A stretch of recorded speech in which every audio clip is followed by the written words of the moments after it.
Bien, quiero mostrarles de forma muy general cómo es un panel de administración de un sistema en la nube, para que se hagan una idea. Pues no es un taller de cómo crear sistemas en la nube, pero sí quiero que vean lo sencillo que es y explorar algunas de las cosas generales de la computación en la nube y de los paneles de administración. Este es un ejemplo de Rackspace.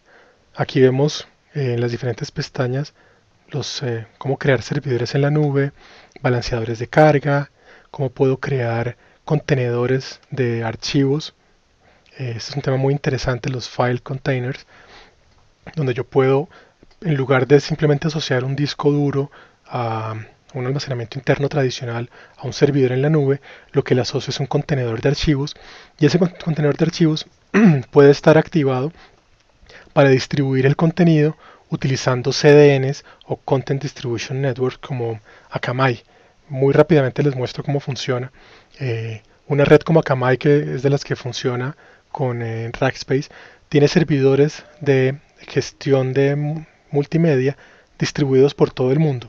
De manera que yo simplemente subo un archivo a mi servidor principal en Rackspace en este caso, y esta red de Akamai se encarga de enviarme réplicas de ese archivo por todo el mundo, para que cuando alguien entre, por ejemplo en Brasil, sea un servidor en Brasil el que le haga el streaming de ese video o le entregue la imagen, etcétera. O si esté de Portugal, entonces el servidor más cercano lo atiende, y no tenga que viajar desde un servidor en Estados Unidos o en otra ubicación. Y esto, particularmente para el tema de multimedia, es muy bueno. Así funciona, por ejemplo, Netflix, y eso hace que cuando uno pone a ver, a reproducir una película en Netflix, el streaming comienza muy rápido, no necesita hacer tanto buffering, es como lo que ve el usuario final, porque le está atendiendo un servidor que está muy cerca geográficamente, con anchos de banda locales o regionales, pero no utilizando anchos de banda internacionales, y eso me permite ser muy eficiente en la distribución de contenido.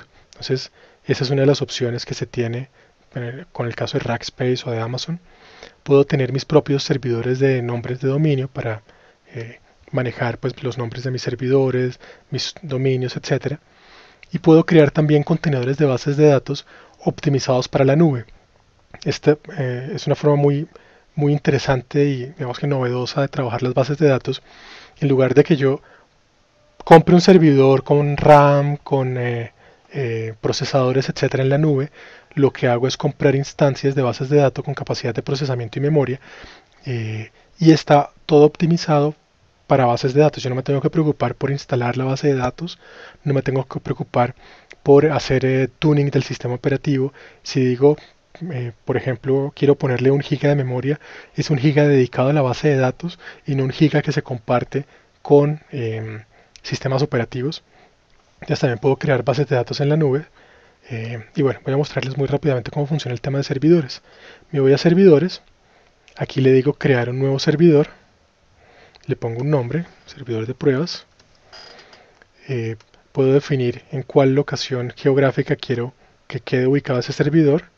En el caso de la cuenta que yo tengo activa, solamente tengo unas pocas opciones, pero con una opción empresarial puedo crear servidores en cualquier parte del mundo.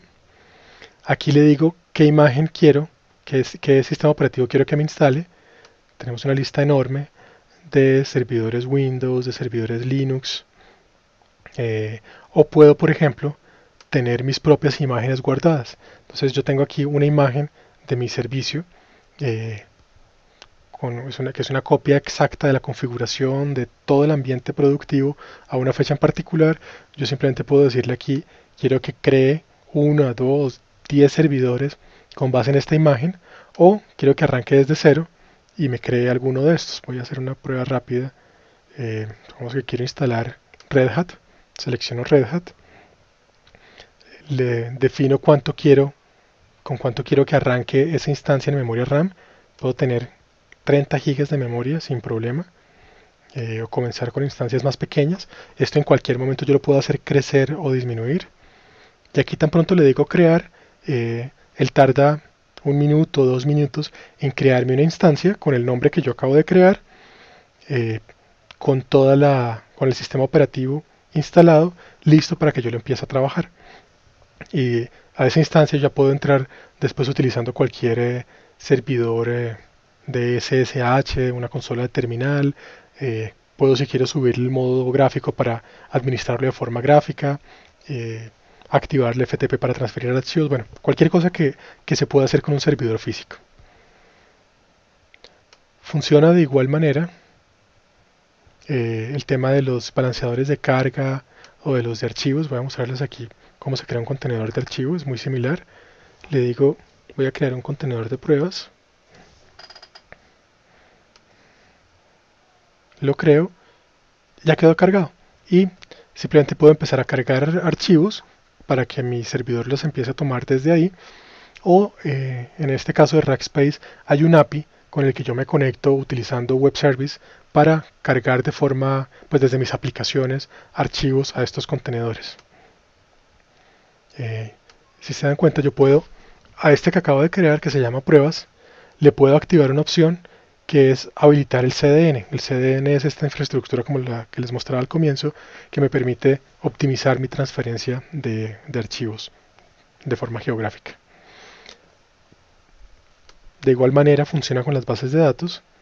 Yo puedo aquí crear una nueva base de datos o gestionar la base de datos que ya tengo. Y funciona de igual manera. Le pongo un nombre a la base de datos, defino un tamaño de memoria dedicada para esa base de datos, cuánto almacenamiento de alta velocidad quiero asignarle, digamos 1 tera, y le defino cuál va a ser el nombre de la base de datos, el primer usuario, administrador y contraseña, y al darle a crear ya me queda creada mi base de datos. Esto es básicamente cómo es la interfaz de un proveedor tradicional de servicios en la nube. Como se dan cuenta, puedo crear servidores supremamente rápido de bases de datos, de sistemas operativos, etcétera, en cuestión de minutos.